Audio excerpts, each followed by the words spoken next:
राजस्थान की सरकार एक कानून लेके आई है, राइट टू हेल्थ। जो डॉक्टर्स विरोध कर रहे हैं, मैं तो ऐसा समझता हूँ कि वो गलत कर रहे हैं। उनकी पैसे की भूख है, भूख करोड़ों की जमीन और कौड़ियों के भाव वो सरकार से लेते हैं। संविधान का अनुच्छेद 47 है, वो भी ये कहता है कि हर एक राज्य सरकार की ये जिम्मेवारी है। इलाज की एक बातचीत आई है, उसमें दवाई का भी कुछ क्या मामला, दवाई कौन देगा? हॉस्पिटल आपको ये नहीं कह पाएगा कि आप पहले पेमेंट जमा कराएं तब आपका इलाज शुरू करें। एक इंजेक्शन की कीमत 12,000 रुपए और मेडिकल हॉस्पिटल के अंदर उसी इंजेक्शन की कीमत 5,000 रुपए। कंप्लीट ट्रीटमेंट में दवाइयां भी आएंगी।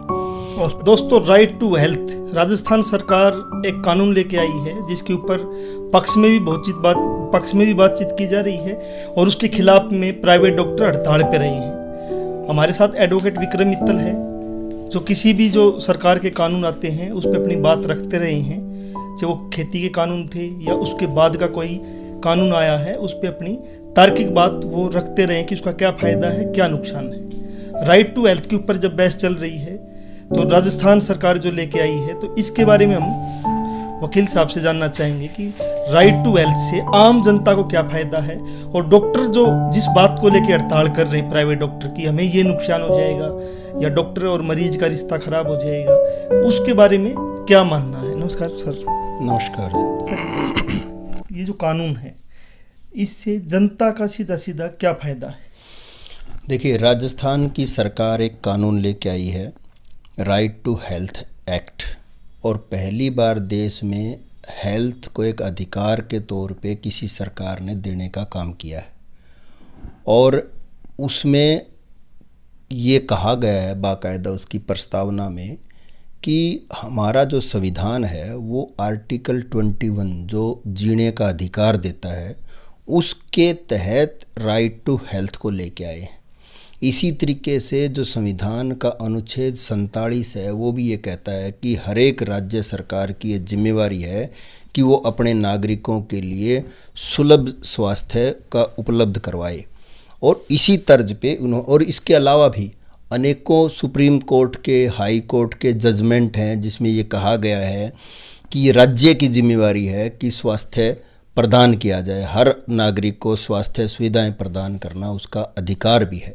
तो उसी और 1996 में एक जजमेंट इसको लेके आया और दिल्ली की सरकार ने भी कुछ प्रोविजंस को, खास तौर पे एक्सीडेंट को लेके ये कहा गया है कि कोई भी प्राइवेट हॉस्पिटल डिनाई नहीं करेगा। तो अब यहाँ जो है राजस्थान की सरकार एक एक्ट लेके आई है, उसमें कुछ प्रोविजंस उसने किए जो कि काफ़ी इम्पोर्टेंट प्रोविजंस हैं, वो मैं आप लोगों के सामने रखना चाहूँगा। एक तो सबसे पहला उन्होंने ये कहा है कि कोई भी राजस्थान का नागरिक, और वो सिर्फ राजस्थान का नागरिक, मैं एक बार इसमें जानकारी चाहता हूँ, राइट टू हेल्थ में सिर्फ राजस्थान के नागरिक को सुविधा मिलेगी? ये जो सुविधाएं दी गई हैं, every resident in state of Rajasthan, कि जो राजस्थान में रहने वाले प्रत्येक व्यक्ति को ये सुविधाएं मिलेंगी। और उसके लिए ही है, बाहर के लिए इसने नहीं कहा। और दूसरा, वैसे भी जो राजस्थान सरकार का परव्यू है वो सिर्फ राजस्थान के नागरिकों तक ही है, उसके अलावा वो कर नहीं सकते थे। बाकी स्टेटों के लिए भी अलग अलग सरकारों को करना चाहिए, वो अलग सवाल है। एक तो ये कह रहे हैं कि किसी भी हॉस्पिटल के अंदर जब कोई मरीज जाएगा, उसको पहला अधिकार ये है कि उसकी क्या तो बीमारी है, क्या जांच पड़ताल होगी और क्या रिजल्ट की गुंजाइश है, कितना उसमें रिस्क हो सकता है और कैसे कैसे उसका इलाज चलेगा, उसकी पूरी जानकारी देना उस हॉस्पिटल की जिम्मेवारी है।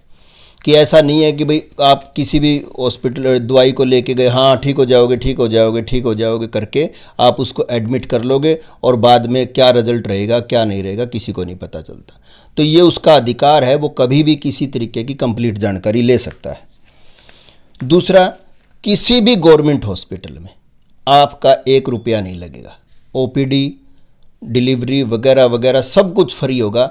वो अलग बात है कि गवर्नमेंट हॉस्पिटल्स कम हैं तो उसमें उस तरीके की फ्री का भी कोई महत्व नहीं रहता, परंतु फ्री का भी एक अपने आप में महत्व है कि हमारे हरियाणा में देखेंगे तो बहुत सी सुविधाएं हैं जो सरकारी हॉस्पिटलों में भी पैसे देने पड़ते हैं, परंतु वहाँ वो कम्प्लीटली फ्री होगा। सरकारी हॉस्पिटल में ओपीडी और आईपीडी दोनों सब कुछ फ्री रहेगा। सब कुछ फ्री होगा सरकारी हॉस्पिटल में। तीसरा जो सबसे इम्पोर्टेंट जो काम इन्होंने किया है कि कोई भी इमरजेंसी होगी, एक्सीडेंटल इमरजेंसी का मतलब ये है कि कोई रोड से, कोई भी ट्रेन से, कोई भी ट्रांसपोर्टेशन से, कोई पानी से, कोई हवाई जहाज से, किसी भी तरीके का कोई एक्सीडेंट हो गया, दुर्घटना कोई भी होगी, चाहे वो फैक्ट्री में काम करते हुए हो या निर्माण करते हुए बिल्डिंग से जब मजदूर पड़ जाता तो उसको कहाँ लेके जाएं, कौन इलाज करे, अब तक ये नहीं, तो इसको इमरजेंसी में लिया गया। बिल्कुल सारी चीज़ें इमरजेंसी में ली गई हैं। और इसके अलावा भी एक और स्पेशल कहा है कि emergency to make snake bite, कि कोई भी सांप काट लेता है, कोई कुत्ते ने काट लिया है, कोई भी जानवर ने काट लिया, उसको भी इमरजेंसी में काउंट किया गया है।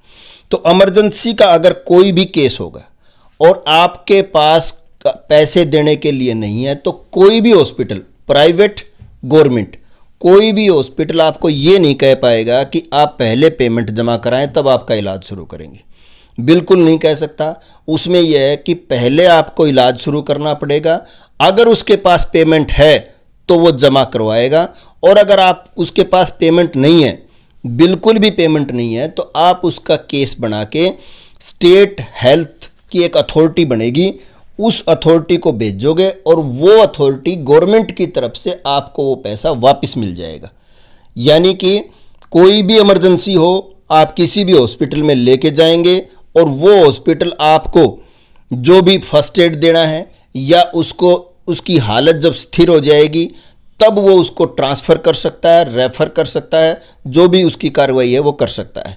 एक बात तो ये कही गई है। मेरा इसमें एक सवाल है कि जैसे इलाज की एक बातचीत आई है, उसमें दवाई का भी कुछ क्या मामला, दवाई कौन देगा उसको, क्योंकि दवाई का बिल ही अपने आप में हॉस्पिटल से बहुत ज़्यादा होता है।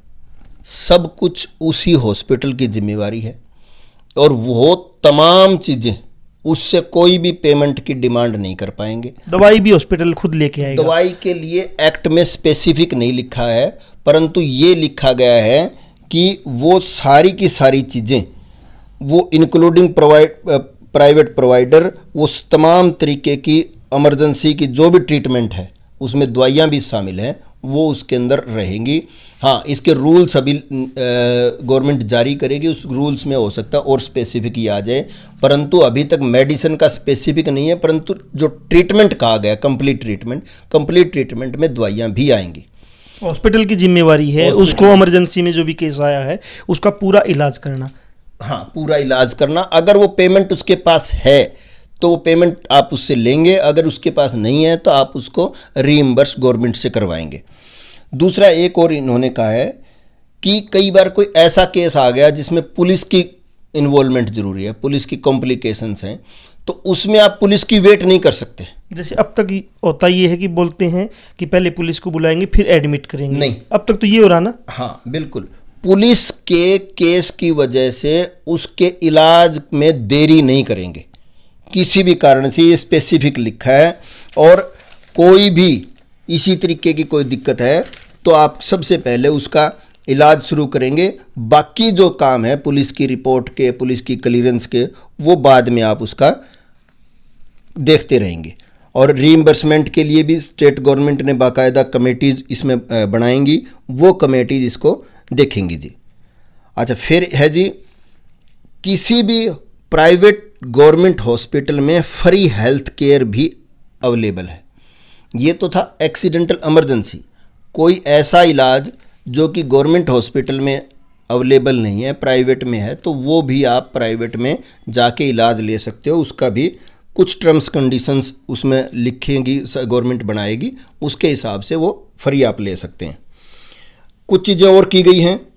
जो डॉक्टर आपका इलाज कर रहा है उस डॉक्टर का क्या नाम है, क्या उसकी डिग्री है, क्या उसकी जॉब का स्टेटस है, आज तक का उसका क्या रिकॉर्ड है, वो तमाम जानकारी आप हॉस्पिटल से मांग सकते हैं, उनको देनी पड़ेगी। नंबर 1। नंबर 2 क्या होता है कि कई बार बहुत से हॉस्पिटल में आप चले गए, वहाँ डॉक्टर ने जो भी ट्रीटमेंट किया उससे आप संतुष्ट नहीं हुए और वो आपको छुट्टी भी नहीं दे रहा है किसी भी कारणवश, तो आप उसमें से चले जाते हैं और उसको लामा बोलते हैं, लेफ्ट अगेंस्ट मेडिकल एडवाइस, कि उसके एडवाइस के बगैर भी दूसरे हॉस्पिटल में चले जाते हैं, तो भी वो आपको डिस्चार्ज समरी देने से, अपने आप की जांच रिपोर्ट देने से वो मना नहीं कर सकता, उसको देनी पड़ेंगी। ये भी उसमें स्पेसिफिक लिखा है। और इसके अलावा भी अगर वहाँ आपने ट्रीटमेंट करवा लिया तो उसमें बिल जो है, क्या क्या बिल में क्या क्या आइटम जोड़ी गई हैं, उसका अधिकार आपको, उसका तमाम रिकॉर्ड। कई बार आजकल हॉस्पिटल में करते क्या हैं, एक डिस्चार्ज समरी देंगे, वो उसका रिकॉर्ड आपको नहीं देते होते हैं, वो ताकि कहीं और ना चला जाए। और कोर्ट में भी अगर कई बार जाना होता है तो हमें फिर डॉक्टर से रिकॉर्ड सम्मन करना पड़ता है, और डॉक्टर फिर अपने हिसाब का जो रिकॉर्ड है वो दे के आते हैं, पूरा कंप्लीट रिकॉर्ड नहीं लेके आते। इसलिए इसमें स्पेसिफिक किया गया कि वो स्पेशल उसके अंदर वो पूरा रिकॉर्ड मरीज को देंगे। मरीज की जो कॉन्फिडेंशियलिटी, जो भी उसकी बीमारी है उसको सीक्रेट उसमें रखा जाएगा, प्राइवेसी रखा जाएगा। अगर कोई महिला का इलाज करना है और पुरुष डॉक्टर के द्वारा करना है तो या तो कोई महिला डॉक्टर्स अवेलेबल हो या फिर महिला अटेंडेंट जरूर हो उसके एग्जामिनेशन के दौरान, ये उन्होंने कहा है। और एक ये है कि कोई डिस्क्रिमिनेशन किसी भी तरीके का नहीं है, कोई भी कास्ट का, कोई भी किसी तरीके का, अमीर गरीब कोई भी आदमी चला जाएगा तो उसको आपने ट्रीटमेंट देना ही देना पड़ेगा। कोई इसमें ये नहीं है कि 3 लाख से ऊपर इनकम है उसका इलाज नहीं होगा, या बीपीएल कार्ड होगा उसी का इलाज होगा, जैसे आयुष्मान कार्ड में नहीं, बनाएगा। इसमें कुछ ऐसा नहीं, ऐसा कुछ इसमें नहीं। टाटा बिरला भी वहाँ इलाज ले सकता है अगर वो राजस्थान का नागरिक है, और एक गाँव का गरीब भी ले सकता है। बिल्कुल, कोई भी व्यक्ति किसी भी तरीके का वहाँ इलाज ले सकता है। और सर मेरा एक और सवाल है यहीं पे, जब इसकी भेदभाव की जब बातचीत आई है, हम आयुष्मान कार्ड का देखते हैं हरियाणा के अंदर कि जो प्राइवेट हॉस्पिटल में आयुष्मान के अलग से ही वार्ड बनाए हुए हैं जिसमें न कोई फैसिलिटी है, न अच्छे बेड है, न स्टाफ भी उनका अलग है, और जबकि उसी प्राइवेट हॉस्पिटल में दूसरे अच्छे रूम हैं, अच्छा सब कुछ होता है, वार्ड होते हैं। तो ऐसा इसमें तो नहीं होगा कि कोई इलाज कराने आएगा इस फरीवाड़ा जो सरकार देगी तो उसके लिए कोई अलग से वार्ड बना दिया जाए जिसमें कोई फैसिलिटी भी न हो, अच्छे से पंखा भी न हो, न कोई अच्छे उसमें काम करने वाले वार्ड बॉय हो। देखो, इसमें बाकायदा जो सेक्शन 3 है उसके के में लिखा हुआ है to have treatment without any discrimination, कि बिना भेदभाव के इलाज होगा। इसका मतलब यही है कि जो फैसिलिटी सबको मिल रही है वो सबको ही मिलेगी। ऐसा नहीं है कि कोई अलग से वार्ड बना दिया जाएगा या उनके लिए कोई अलग से डॉक्टर्स होंगे, ऐसा बिल्कुल भी नहीं होगा। इसके अलावा एक है रेट्स की जानकारी, कि भाई आपको, जैसे आप नाई की दुकान में जाते हैं, आप देखो ना यहाँ बहुत बड़ा गदरफंड देश में होता है कि आप नाई की दुकान पे जाओगे, आपको घुसते ही एक चार्ट मिला, हेयर सैलून की दुकान पे जब जाते हैं, हाँ यस, मतलब कि हेयर कटिंग की दुकान पे नाई की के वो ज़्यादा नाई बिरादरी के लोग ज़्यादा काम इसको करते हैं। तो वहाँ आप जाएंगे तो सबसे पहले आपको एक रेट की लिस्ट मिलेगी, कटिंग इतने रुपए की है, शेव इतने रुपए की है। परंतु हॉस्पिटल के दौरान जहाँ लाखों रुपए खर्च होते हैं वहाँ आपको कोई डिस्प्ले बोर्ड नहीं मिलता। तो इसमें ये लिखा है कि रेट और चार्जेज हर तरीके की इन्फॉर्मेशन आप देंगे। और मैं ये उम्मीद करूँगा कि राजस्थान की सरकार से कि वो इस तरीके के डिस्प्ले बोर्ड का भी स्पेसिफिक रिकमेंडेशन वो करें रूल्स के अंदर, कि हर एक हॉस्पिटल डिस्प्ले बोर्ड लगाएगा कि कितने का बेड होगा, कितने का चार्ज होगा। अब उसके बाद होता क्या है कि मरीज स्टार्टिंग में वहाँ एडमिट हो जाता है और बाद में उसको पता लगता है कि इतना बिल बन गया, तो उसके लिए बड़ा मुश्किल होता है। दूसरा कि मेडिसिन और टेस्ट कहाँ से करवाएंगे, ये मरीज की छूट होगी। ऐसा नहीं हो सकता कि भाई आपने एक हॉस्पिटल में गए, वहाँ उसने टेस्ट कर लिए, और आप दूसरे हॉस्पिटल में चले गए, वहाँ पर उसके अपने टेस्ट होंगे।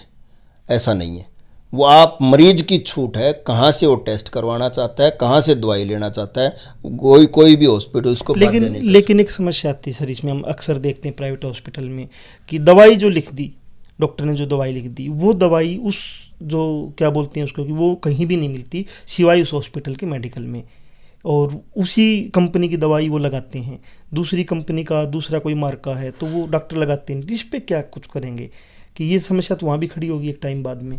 देखो, ये इसके बारे में एक्ट में कुछ नहीं लिखा गया है कि कौन सी दवाई प्रिस्क्राइब करेंगे, हो सकता है रूल्स में अगर ऐसा कुछ डालें, परंतु एक्ट में ये लिखा गया है कि आप अपनी मर्जी से कहीं से भी दवाई और टेस्ट करवा सकते हैं। अभी तक तो टेस्टों के बारे में भी ये है कि जो टेस्ट सब जगह हो रहा है, जो कि गवर्नमेंट के द्वारा रिकॉग्नाइज है सारे के सारे टेस्ट करने वाले इंस्टीट्यूट, परंतु एक टेस्ट की रिपोर्ट दूसरा डॉक्टर नहीं मानेगा, वो ये कहेगा उसी से रिपोर्ट करवा के आओ तो मानूंगा, तो वो अब कम से कम नहीं होगा। टेस्ट के मामले में तो हम कह सकते हैं कि उसमें एक राहत मिलेगी। इसके अलावा है जी, आपको अगर आपने हॉस्पिटल से शिफ्ट करना है दूसरे हॉस्पिटल में तो ट्रांसपोर्टेशन फ्री मिलेगी, आपको फ्री जो फर्स्ट एड का ट्रीटमेंट है वो फ्री मिलेगा, और अगर शिफ्ट करने के दौरान कोई आपको ऐसी कोई एक्सीडेंट हो जाता है तो उसका इंश्योरेंस भी उस हॉस्पिटल की जिम्मेवारी होगी कि वो आपको फ्री प्रोवाइड करवाएगा, और जब वो स्टेबलाइज हो जाएगा तब आप उसको ट्रांसफ़र कर सकते हैं। अच्छा, एक और है इसमें कि अगर आप किसी हॉस्पिटल में एडमिट हैं और उसके दौरान भी अगर आप किसी दूसरे डॉक्टर से कंसल्ट करना चाहते हैं, तो बहुत बार क्या होता है कि दूसरे डॉक्टर से कंसल्ट करने के लिए हॉस्पिटल्स जो है ना उसमें आपको अलाउड नहीं करते, रिपोर्ट नहीं देते, आपको बताएंगे नहीं, जाने नहीं देंगे, सारी चीज़ें पेशेंट को नहीं लेके जाने देते। तो इसमें स्पेसिफिक लिखा गया है सेक्शन 3F में कि वो दूसरे डॉक्टर से कंसल्ट कर सकते हैं to seek second opinion from another health care professional और हेल्थ केयर इस्टेब्लिशमेंट, कि दूसरे से भी आप सलाह ले सकते हैं। सर, इसमें प्राइवेट हॉस्पिटल कौन कौन से शामिल रहेंगे, क्योंकि ये सभी प्राइवेट हॉस्पिटल में लागू है या कुछ चुनिंदा में होगा, ये अभी तक क्लियर नहीं है, और जिनमें लागू होगा प्राइवेट हॉस्पिटल में वो कौन से होंगे, उसको लोग कैसे चुनेंगे, या कोई बार लिखा जाएगा जैसे यहाँ लिखा होता है ना कि आयुष्मान कार्ड का यहाँ इलाज होता है, ESY वालों का इलाज होता है, ESI वालों का, तो ऐसा कुछ क्या इसमें? सभी के सभी प्राइवेट हेल्थ केयर इंस्टीट्यूट इसमें शामिल है, कोई भी ऐसा नहीं है कि जो इससे बच सकता है, सबकी ये जिम्मेवारी है। और वैसे भी मतलब कि ये एक्ट आने के अलावा भी हर एक हॉस्पिटल की ये रिस्पॉन्सिबिलिटी बनती है कि वो कम से कम उनकी नेग्लिजेंसी की वजह से या फिर उनके पैसे की वजह से कोई मरीज़ मरना नहीं चाहिए। और दूसरी बात, डॉक्टरों को भी मेरा ये कहना है कि जो डॉक्टर्स बनते हैं बहुत बार वो ये समझ लेते हैं कि हमने कोई प्रोफेशन कर रहे हैं, हमारा प्राइवेट प्रोफेशन है, हम फ्री क्यों दें। उनको ये समझना चाहिए कि इस देश में एक डॉक्टर बनाने के लिए जितना पैसा खर्च होता है एक डॉक्टर को तैयार करने के लिए, वो सारा पैसा आम आदमी के टैक्स से ही दिया जाता है। उस डॉक्टर ने किसी इंस्टीट्यूट में पढ़ाई की होगी, वो गवर्नमेंट इंस्टीट्यूट होगा, वो उसने स्कूल में पढ़ाई की होगी, वो गवर्नमेंट इंस्टीट्यूट होगा, और ना वो नहीं होगा तो कम से कम उसको जो पढ़ाने वाले थे वो गवर्नमेंट इंस्टीट्यूट से पढ़े हुए थे। तो एक बिना सोशल रिस्पॉन्सिबिलिटी के आप कोई भी आदमी डॉक्टर नहीं बन सकता। तो इसलिए ये डॉक्टर्स को भी समझना चाहिए कि एक डॉक्टर बनने के बाद में इसको पे करने का मामला है। सर, एक जब सरकार पैसा दे रही, मान लो किसी मरीज का इलाज हुआ और उसके पास पैसे नहीं है देने के लिए, तो एक बिल जाएगा, सरकार पैसा देगी, उसके बाद विरोध क्यों कर रहे हैं डॉक्टर? जब पैसा तो मिल ही रहा ना, चाहे मरीज से मिले चाहे सरकार से मिले। विरोध इसलिए कर रहे हैं कि अगर जो भी एक दो कमेटीज बनेगी, इसमें स्टेट हेल्थ अथॉरिटी बनेगी और एक बनेगी डिस्ट्रिक्ट हेल्थ अथॉरिटी, आपने कोई रीइंबर्समेंट के लिए इन अथॉरिटीज़ के पास जाना पड़ेगा, और अथॉरिटीज़ के पास जाओगे तो आप अनाप शनाप पैसा नहीं ले सकते। जैसे मान लो कई बार देखते हैं कि एक इंजेक्शन की कीमत 12,000 रुपये और मेडिकल हॉस्पिटल के अंदर उसी इंजेक्शन की कीमत 5,000 रुपये, ऐसा बहुत बार देखते हैं। जैसे मैं बताता हूँ कि मेरे पास एक केस आया, उसमें ये कहा गया, कोरोना जब आया था उस दौरान उसने हॉस्पिटल ने बहुत बड़ा बिल बना दिया था, हिसार का ही हॉस्पिटल था, तो उसमें एक बिल में 5600 रुपये ऐड कर रखे थे। मैंने कहा 5600 रुपये किस चीज़ के? बोला जी कोरोना का इंजेक्शन लगाया है। मैंने कहा भाई कोरोना का तो इंजेक्शन आया ही नहीं आज तक, लगा कैसे दिया? अब कोरोना के इंजेक्शन के नाम पे उससे 5600 रुपये ले लिए, और मैं ये कह रहा हूँ कि वो इंजेक्शन 100% डुप्लीकेट इंजेक्शन होगा, या फिर वो कोई 10-20 रुपये का कोई बुखार का, खांसी का कोई ऐसा कोई इंजेक्शन होगा, इसके अलावा और कुछ नहीं था। उसके 5600 रुपये ले लिए। तो ऐसा वो कम से कम नहीं कर पाएंगे। जब आपको डीसी के पास देना पड़ेगा तो उसका कम जो भी प्रिस्क्राइब डेट है, एटलीस्ट MRP से ज़्यादा तो आप किसी भी हालत में नहीं ले पाएंगे। वहाँ तो अब हॉस्पिटल के अंदर कितने पैसे ले रहे हैं, कितने नहीं ले रहे हैं, कोई क्राइटेरिया नहीं है। दूसरा, हॉस्पिटल के अंदर एक रूम के आपने एक मरीज से 3,000 रुपये ले लिए, उसी रूम के दूसरे मरीज से 5,000 रुपये ले लिए, ये आपकी छूट है। तो अब जब गवर्नमेंट के पास जाते हैं तो फिर आपको रेगुलराइज करनी पड़ती हैं चीज़ें कि भाई आप वही सेम क्राइटेरिया सबके लिए रखेंगे। इसलिए डॉक्टर, दूसरा जो डॉक्टर्स विरोध कर रहे हैं, मैं तो ऐसा समझता हूँ कि वो गलत कर रहे हैं। उनकी पैसे की भूख है, भूख क्या कहेंगे आप, लालसा है, और हैवानियत की कगार पे कई बार चले जाते हैं। और बहुत कोरोना में हमने देखा किस तरीके से डॉक्टर्स ने मतलब सारी हदें पार की है और बहुत मोटा पैसा डॉक्टर्स ने कमाया है, लोगों की मजबूरी का फ़ायदा डॉक्टरों ने उठाया है। तो मैं समझता हूँ कि, और बल्कि जो छोटे हॉस्पिटल हैं जिनके लिए खर्चा चलाना मुश्किल है, उनके लिए ये एक, मैं तो ऐसा समझता हूँ कि अपॉर्चुनिटी है कि वो किसी मरीज़ का इलाज करेंगे। उनका जो जेन्युइन खर्चा है वो गवर्नमेंट से मिलेगा। आज भी आप चले जाओ, जो इम्पैनल जिनका आयुष्मान कार्ड बना हुआ है उसको बहुत जल्दी जल्दी एडमिट करते हैं। ये उसका इलाज तो 20,000 रुपये का होगा, सरकार से क्या पता 75,000 रुपये भी चार्ज करते हैं। तो बिल बहुत ज़्यादा बनता है। अक्सर देखते हैं कि आयुष्मान में करवाओगे तो 30,000 रुपया खर्चा है, और आप प्राइवेट हॉस्पिटल में ऐसे करवा लो तो बोलेंगे 15 में कर देंगे, आपका आधा भी खर्चा हो जाता है। बहुत बार देखते हैं। गवर्नमेंट से वो डर क्यों रहे मुझे समझ नहीं आ रहा। वहाँ तो इम्पैनलमेंट के नाम पे जो इंश्योरेंस कंपनीज का कोई, अगर आपने कैशलेस है तो वहाँ बहुत जल्दी जल्दी इलाज करते हैं, क्योंकि उनको ये पता है कि कैशलेस है और आप इंश्योरेंस कंपनी ने देना है, जो मर्जी पैसे लगाते रहो। तो यहाँ भी ऐसा, जो छोटे हॉस्पिटल हैं उनको फ़ायदा होगा, उनको गवर्नमेंट रीइंबर्स देगी तो उससे उनका हॉस्पिटल चल पाएगा, मैं ऐसा समझता हूँ। मेरा तो ये मानना है कि इस तरीके का कानून जो है वो देश के स्तर पे भी बनना चाहिए, और हरियाणा में हम रहते हैं तो हरियाणा के स्तर पे भी बनना चाहिए। और बहुत सी चीज़ें हैं जिसमें हरियाणा में लागू करने की ज़रूरत है, ख़ास तौर पे डिस्प्ले हो प्राइवेट हॉस्पिटलों में। हमारे यहाँ तो ऐसे हॉस्पिटल्स भी हैं जो गवर्नमेंट की लैंड के ऊपर है, मतलब सेक्टर्स के अंदर हॉस्पिटल खुले हुए हैं। बहुत जैसे अभी एक सेक्टर 16-17 में हिसार में बन रहा, करोड़ों रुपए की ज़मीन है। ऐसे ही सेक्टर 14 में बना है हॉस्पिटल। ऐसे बहुत ऐसे हॉस्पिटल हैं जो हॉस्पिटल भी है और प्राइवेट स्कूल भी हैं, जो सरकार की सेक्टर की ज़मीनों पे बने हुए हैं और बहुत कम कीमत पे उनको वो मिल गई हैं। मतलब कि करोड़ों की ज़मीन सेक्टर्स में, हम हिसार में देखते हैं सेक्टर 16-17 में, सेक्टर 14 में और दूसरे सेक्टर्स में करोड़ों की ज़मीन, और कौड़ियों के भाव वो सरकार से लेते हैं और बहुत ही कंसेशनल रेट पे लेते हैं, और उसके बाद वो ये कहते हैं कि ना जी ये तो हमारा इंस्टीट्यूट है, हम जो मर्जी करें। तो सरकार को ऐसा कुछ स्पेसिफिक करना चाहिए कि जो कम से कम उनके लिए तो ज़रूर करें कि जो लोग जिन्होंने कंसेशनल रेट पे ज़मीनें ले रखी हैं, जो सरकार से लोन लिए हुए हैं, जो बैंकों से लोन लिए हुए हैं, वो कम से कम फ्री ट्रीटमेंट प्रोवाइड करवाएंगे। ऐसी उनकी रिस्पॉन्सिबिलिटी ज़रूर होनी चाहिए, और इस तरीके का कानून हरियाणा में बने, पूरे देश में बने, ऐसा हम चाहते हैं। एडवोकेट विक्रम मित्तल हमारे साथ थे। राइट टू हेल्थ जो राजस्थान गवर्नमेंट कानून लेके आई, इस पर बातचीत की है, और बहुत बड़ा तबका इससे जो फायदा होगा वो इसके पक्ष में खड़ा है। लेकिन एक छोटा सा तबका जो जिनकी लूट पे कहीं ना कहीं ये कानून लगाम लगा रहा है, वो खिलाफ में खड़ा है।